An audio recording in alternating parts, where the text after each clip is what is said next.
This is Legacy Battle. Make sure you hit like, subscribe, that notification button. I am Michael Adams, creator of Legacy Battle. My panelists tonight, we got from Steelers Nation South, Rollo Coffin, Penn State Collegiate Hockey All-Star, Kevin Adams, and we want to welcome our wrestling Legacy Battle's own wrestling specialist, Phil Pusateri. He's filling in for Brian King tonight. So we're happy to have you here, Phil. Thank you for filling in. And just Definitely. we got a great debate tonight. Is going to be the greatest of all time at the University of Minnesota Duluth Bulldogs. I'm wearing maroon, even though you can't tell because of the way my camera is kicking it out. But we're joined by a special guest, of course, and he played at the University of Minnesota Duluth, and there he is eighth all time in goals with 80, and he averaged over a point per game for his career. He went on to the NHL, played with the Blackhawks, and had a game there with the Flyers. He also represented Team USA in the World Championships. He is a four-time AHL All-Star. We got Mike Peluso here. Mike, thank you so much for joining us. Yeah, thanks for having me. Awesome. So after, as always, we'll have our Q&A. But we're going to start the debate out tonight with Kevin. Go ahead. Yeah, so I'm repping Derek Plant. He played 8 seasons in the NHL. Actually won a Stanley Cup as well. Drafted out of high school from in '89 by the Buffalo Sabres. He did attend Minnesota Duluth, where he played from 1989 to 1993. And by his senior year, this man was an all-star, leading the WCHA in goals, assists, and total scoring. He turned pro in '94. He actually probably would have represented the United States in '94 Olympics, but because he turned pro so quickly, he unfortunately missed out on that. But this man was an offensive force for Duluth.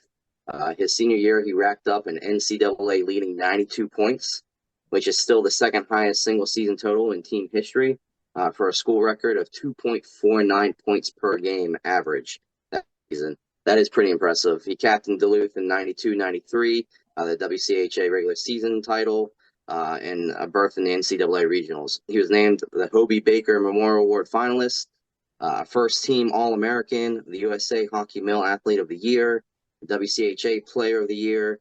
He was an All-WCHA first team pick as a senior after receiving second team honors in his junior year.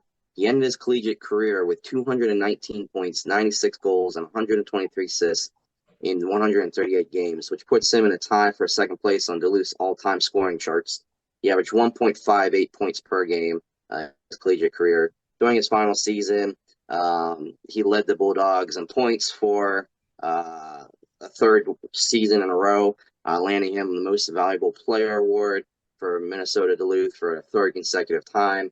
He's a WCHA All-Academic Team honoree as a senior, and owner of team records for most career game-winning goals at 15, as well as most playoff assists, 13, and playoff points in one season. He had 19 points in the '92-'93 season. He was chosen Duluth's Outstanding Senior Male Athlete in '92-'93. He's also Player of the Year '92-'93, the WCHA.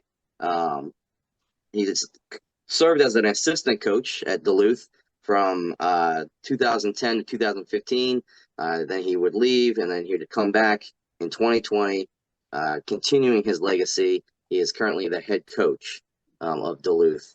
So this man, he's got the stats. He's continuing his legacy. He's still giving back to Duluth.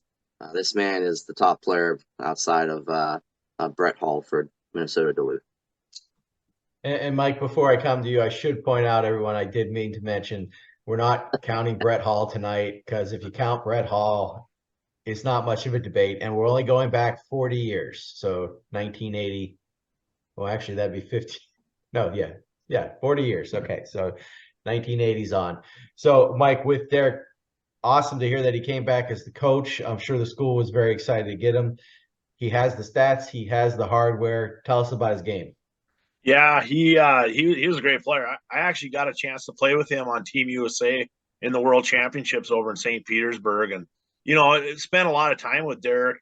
Over the summers he'd go back to Duluth to skate, and he was a guy obviously you looked up to, and I came in right behind him, so there were a lot of big shoes to fill there. Everybody saw a guy that was second to only Paul Kariya, in the Hobie Baker that year, and just an outstanding player, a very gifted skater. The guy could absolutely fly, and he could do things at a high speed, and it's no secret why he put up the numbers that he did, and and again, for him to do what he did during that era with that many points is pretty impressive. He went on, had a very good NHL career, as Kevin mentioned. He's our only player tonight who won the Stanley Cup. Does it just in your opinion, does that kind of maybe bump him up a little bit because he's got the cup? Yeah, that's a tough one. There's a couple still in the back of my mind, that are right there. So we'll probably get to those guys here in a little bit. All right, let's move on to our second player. Go ahead, Rollo. I have Bill Watson from Powerview, Manitoba. He was a two-time All-American and the 1985 Hobey Baker Award winner, which gave Minnesota Duluth back-to-back Hobey Baker Award winners because they won. Tom Curvers won it in 1984. Well, he made his name as a scorer.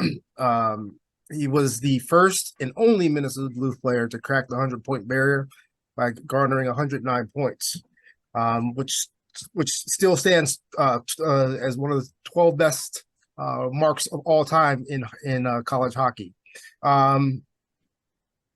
He is fourth all time in Minnesota Duluth scoring, and he only played in 108 games. The all-time leading scorer in Minnesota Duluth hockey has 100 and has 222 points, and Bill Watson has 210 in 40 less games. That was a 1.94 points per game average, which is still a Minnesota Duluth record. He is in the Minnesota Duluth Hockey Hall of Fame. He is one of 5 players to have their jerseys retired. So he was the best scorer in not just Minnesota Duluth history, in hockey, college hockey history. So that's why he should be number 2 behind the great Brett Hall. So, Mike, I mean, it's hard to argue all-time leading scorer. He also has the Player of the Year award with the Hobey Baker Award. But what I do want to ask you, because he played in a different time, more wide open hockey. Is that as impressive as it would be today if someone put up maybe 40 points less?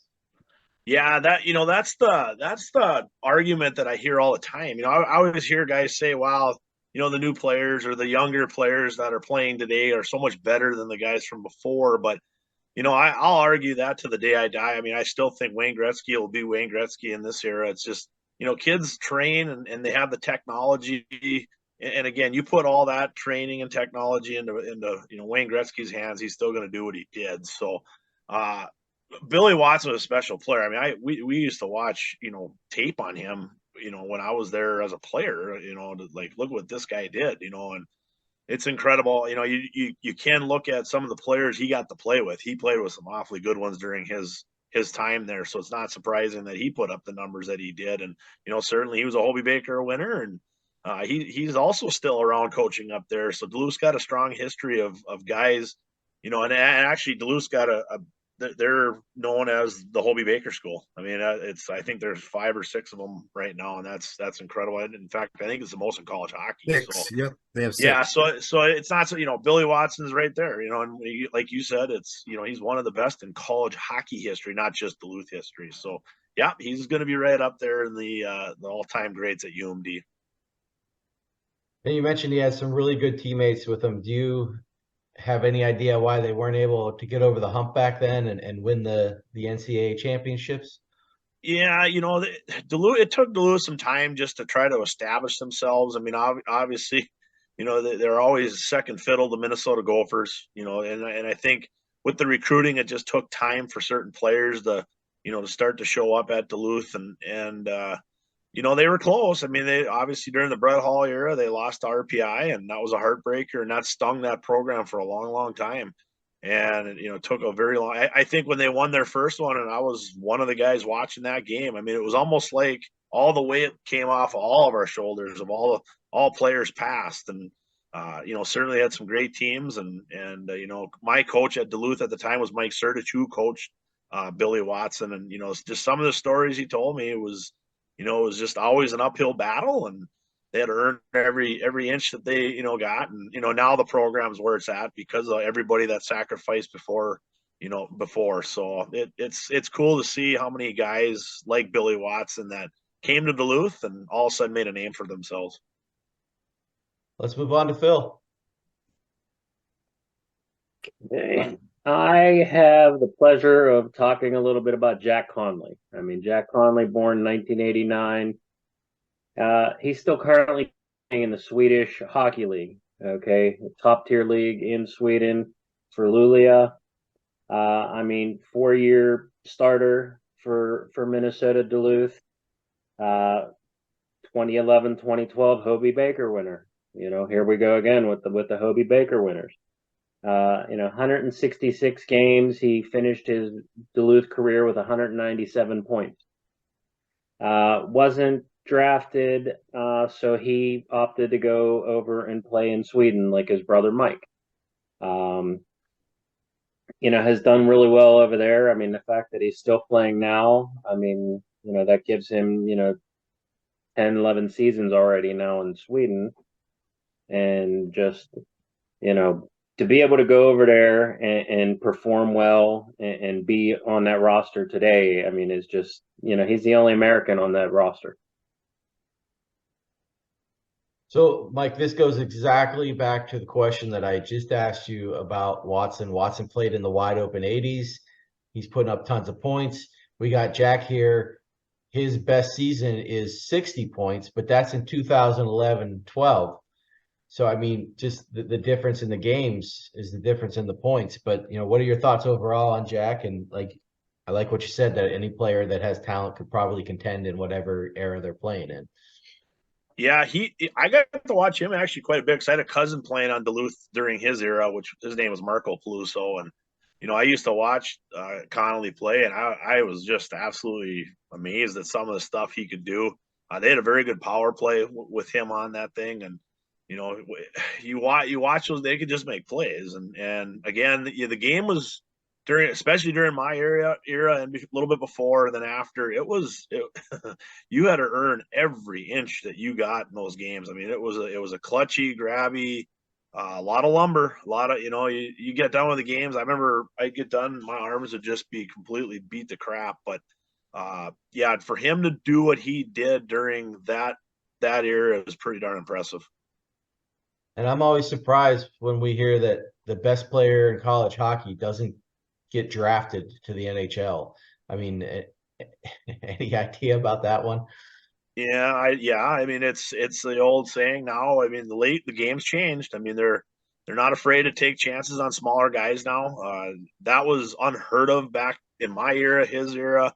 I was fortunate. I was a bigger guy, so I got a little leeway there. I wasn't the greatest skater, but my physicality was such that I could muddle my way through it. And my gift from God was I had very good hands and a very good shot. But a guy like him, he just to get to do what he did is extremely impressive, but pretty common. I look at a guy from Minnesota, the Gophers, that I played against, Mike Crawley. He comes through college hockey today. He's all world in the NHL, and I would bet anybody any amount of money that if you could move him to this day and age, that he would be an NHL All-Star, and he never got a chance to play. So, it's just weird how it's changed. They didn't look at college hockey players the same as they do now. The NHL learned in a quick hurry. It's a very good developmental league for their players, and there's a lot of all-stars coming out of college hockey, and they're stepping right in and being able to play. So it's pretty cool to see, actually. So before we move on to our final player tonight, our honorable mentions, guys that just missed the list: Tom Curvers, I believe he was mentioned a little bit ago, Matt Christensen, and Norm McIver. Very solid defenseman, went on to a very good NHL career as well. So our final player that's represented here by me tonight, he's our only player that doesn't play offense. So we got Hunter Shepard, the goalie. Played from 2016-17 season all the way to the 2019-20 season. 76 wins, 37 losses, a total record of 76, 37, and 5. He has the school record for career goalies at 1.94 goals against average and a save percentage at .922. He is the first Bulldog to put up back-to-back shutouts in a home series. He did that in the 2017-18 season. And then he set the shutouts record in a single season that season as well, as long with the most consecutive shutouts in a row, which he did 3 of. That year, he backstopped them to the national championship. He was selected to the Frozen Four All-Tournament team and named MVP. And that 18 season was just special all around because we look at his stats just from that season. School record 925 save percentage, 1.91 goals against average. That's incredible numbers right there. You think like it could be all downhill after that, but no, we go to the 19 season. He sets a record with 81 consecutive games played. He makes 3 different all-tournament teams. He's a finalist for the Mike Richter Award, and he wins his second NCAA championship. So just incredible. But that wasn't it. We go to his senior year.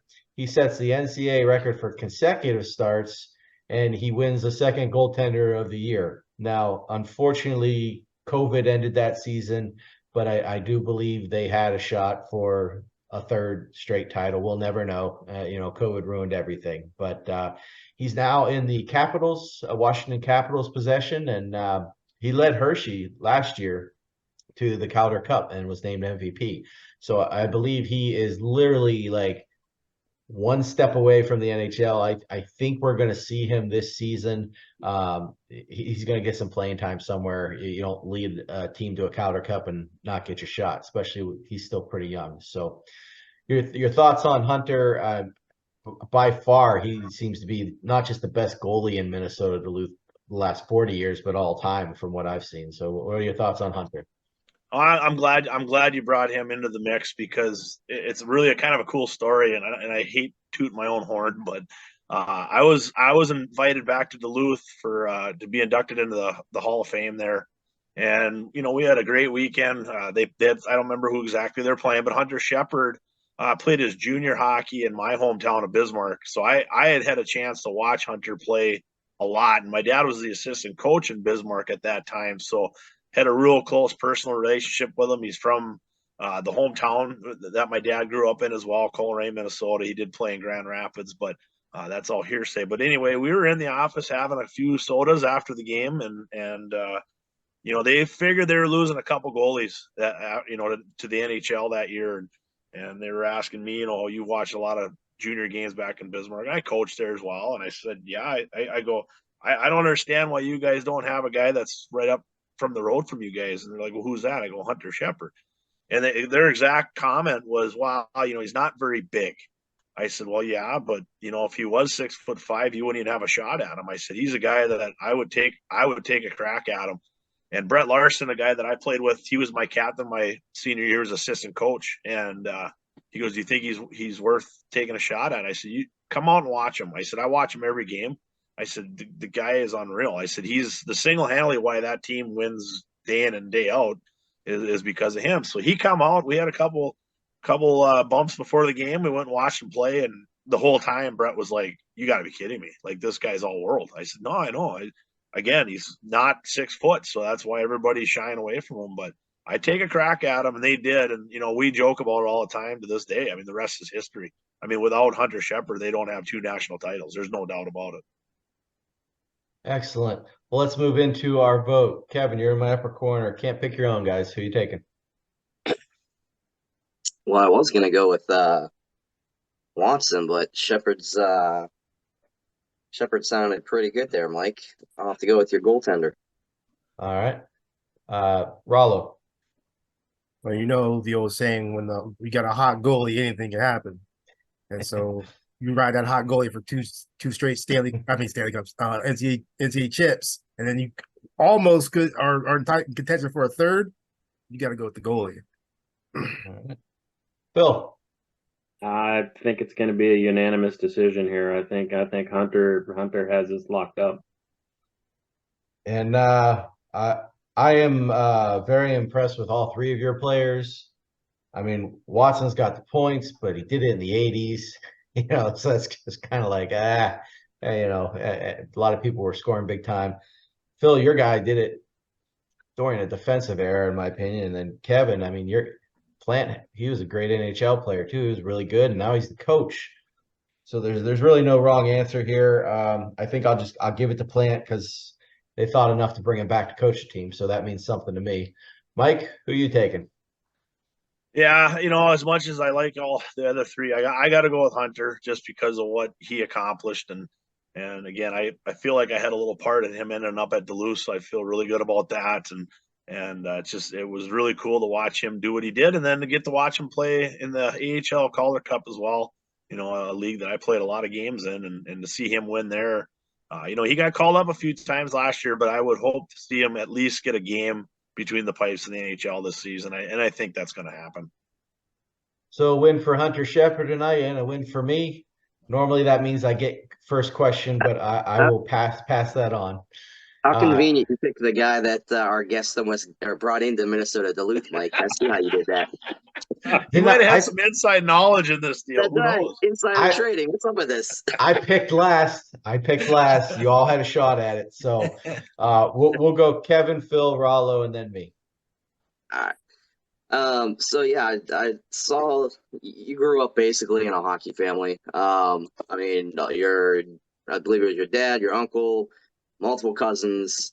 What was it like, man, having that many relatives, playing at decent schools too? I think it was your dad that played at Denver, right? And Yep. Your uncle also played at Denver. Yep. I mean, those are pretty big hockey schools. So what was it like being in a hockey family like that? And is that what motivated you to pursue it? Obviously, I'm assuming.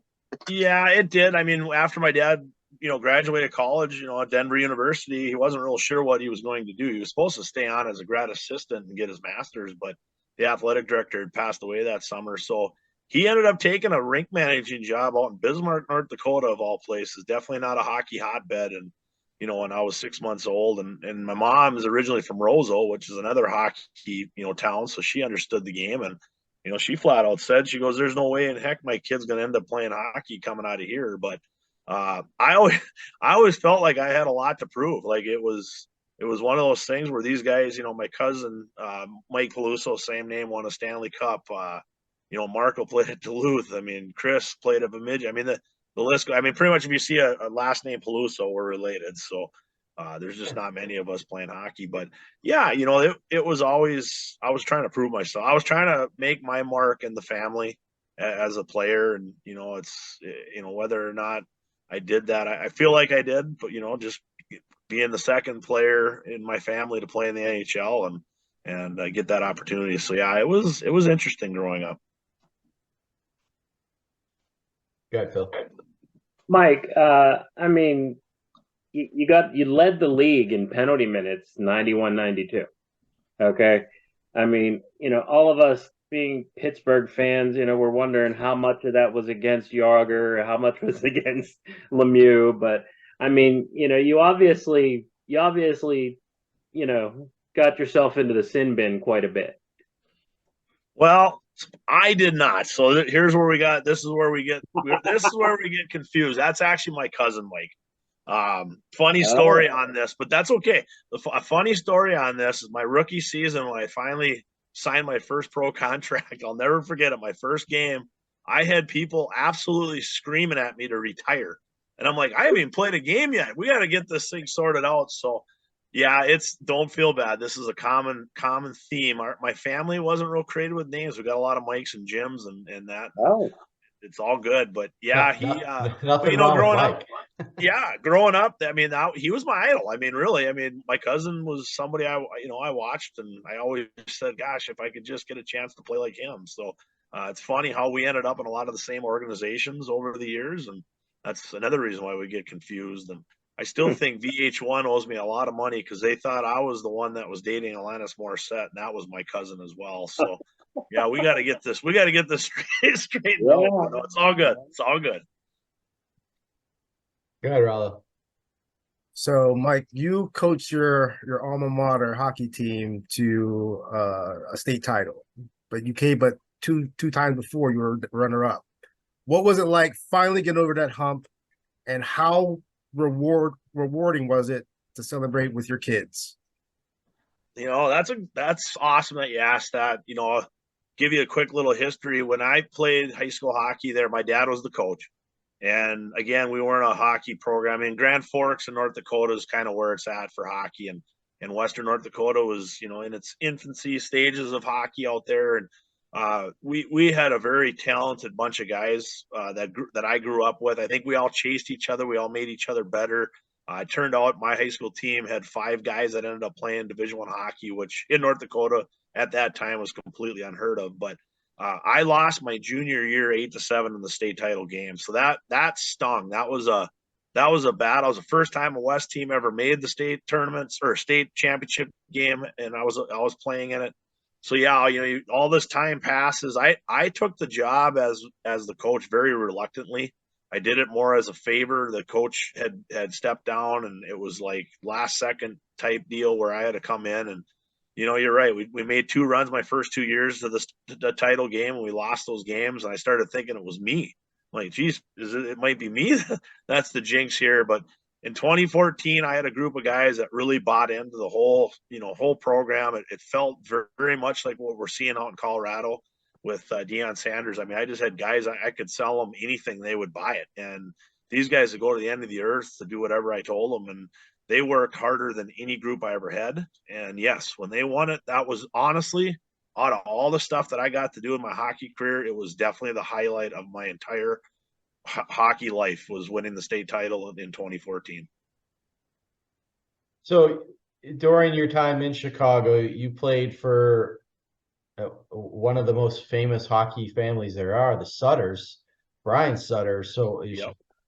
what was it like to play for one of the Sutters? I mean, these guys are kind of hockey royalty. Was there 5 or 6 of them that ended up in the NHL? It's insane. Yeah, you know what? It was good and it was bad. I had Brian Sutter when I was drafted by the Calgary Flames. He was the coach there. So I had 3 training camps prior to ever playing an NHL game under Brian Sutter. And he was known as the hardest training camp guy there was. And okay, I don't end up playing with Calgary. I move on and go through a couple different organizations. Then I sign with Chicago and Brian's there. And I'm like, oh, I know what this training camp's going to be like. But it was probably a good thing because I went in there. I'll be real honest with you. I just had a carefree, I did not care attitude. And I went into that training camp. I was just going to go play wherever the chips fell. That was fine.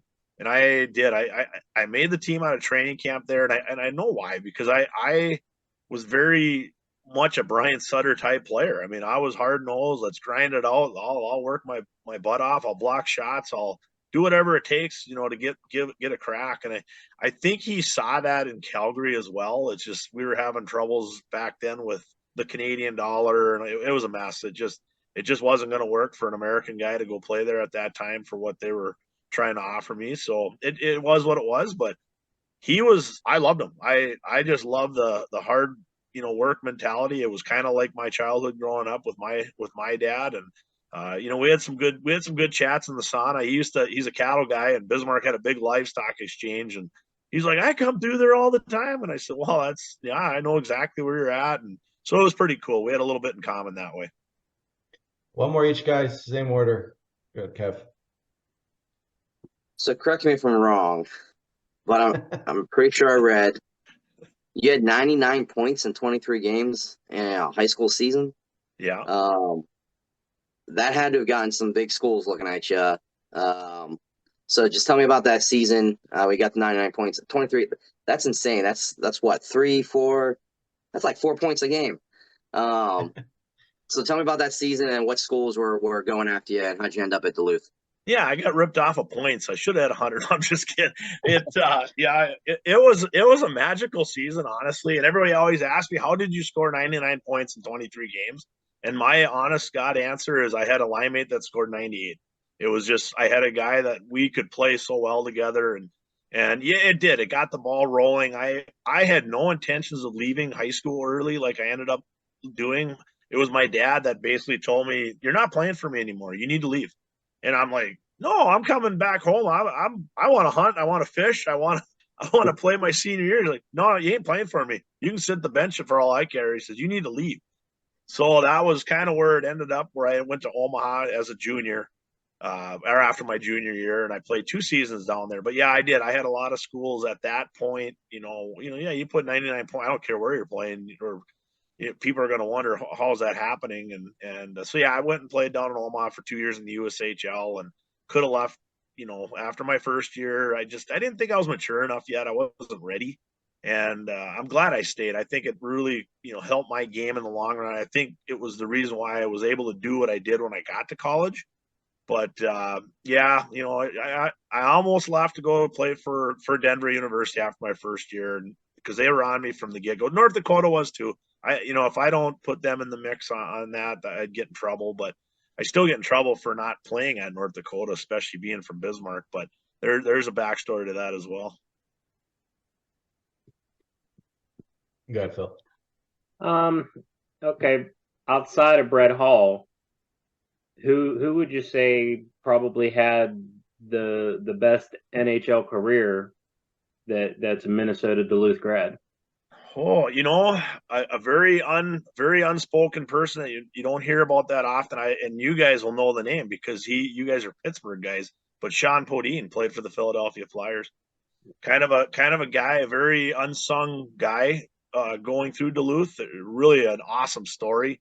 He begged his way on to Duluth. Like the coaches turned him down like 4 different times. It's like, no, this kid, he can't skate.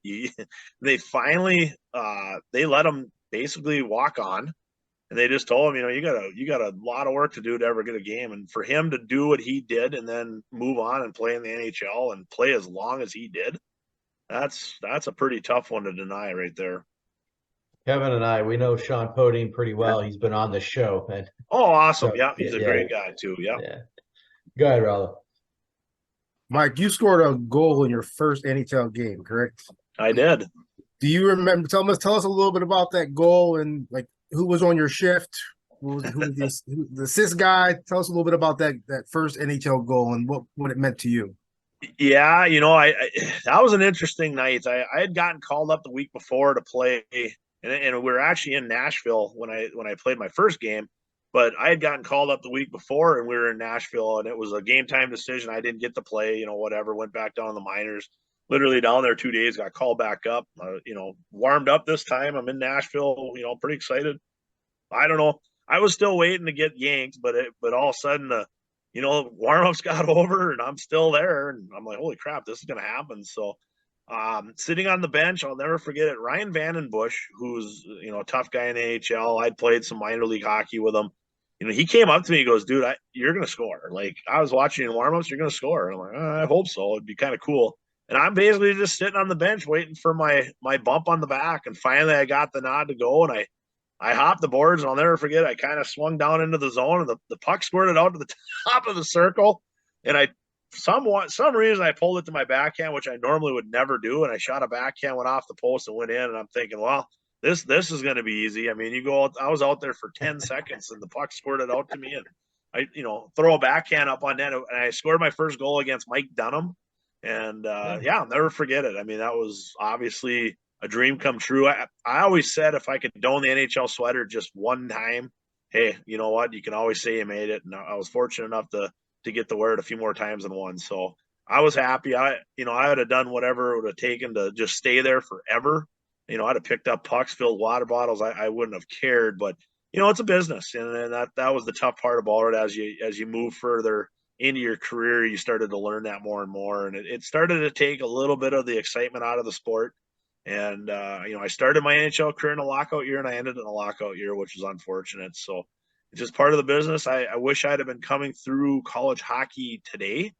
I probably wouldn't be, guiding full time right now. I'd probably own a hunting reserve somewhere and be out sitting in a deer stand every night. But that, it is what it is. Life takes funny turns, and I don't know if there's parallel universes or not, but there might be. And I'm just happy that I got to skew into that parallel for a little while. You got that in common with Mario Lemieux. First shot, first shift, first game goal. Yeah, it was awesome. So we'll get you out of here this night. I'm going to have to make it a two-parter because I had 2 more things I wanted to know here. I did want you to just tell us about Team USA, the World Championships out there in St. Petersburg, Russia. And then you are in not just the Minnesota Duluth Hall of Fame, but the North Dakota Sports Hall of Fame. Did you expect to get into either of those or both of those? And you know, how does that, what does that mean to you? Yeah, I mean, honestly, it means a lot. I was my very first one I was ever inducted into was the Bismarck High Hall of Fame. So you kind of you get that, you get the call there, and the one that surprised me was the Duluth one. I just didn't see that coming, but that was awesome. And then shortly thereafter, yeah, you get the call from the North Dakota Sports Hall of Fame, and that's a big one. I mean, there's guys like Roger Maris and Phil Jackson, and I mean, Rick Helling and Darren Erstad. I mean, these guys are names that are just incredible. But yeah, to be thrown up on that wall with those guys is pretty incredible. But yeah, it's like anything when you're a kid, you just play your sport, and you dream to be at that level at some point in time, whether you wanted to play Major League Baseball or hockey, and you follow your passions, you follow your dreams, and certainly that's all. It means a lot to me, obviously, but yeah, I wouldn't trade what took place in my career for anything. I do it all over again. I do it exactly the same. And Team USA. Boy, that was pretty awesome. That was boy, I don't even that those stories could go on literally forever. I was with the Washington Capital system that year. We got knocked out of the playoffs. I was called up.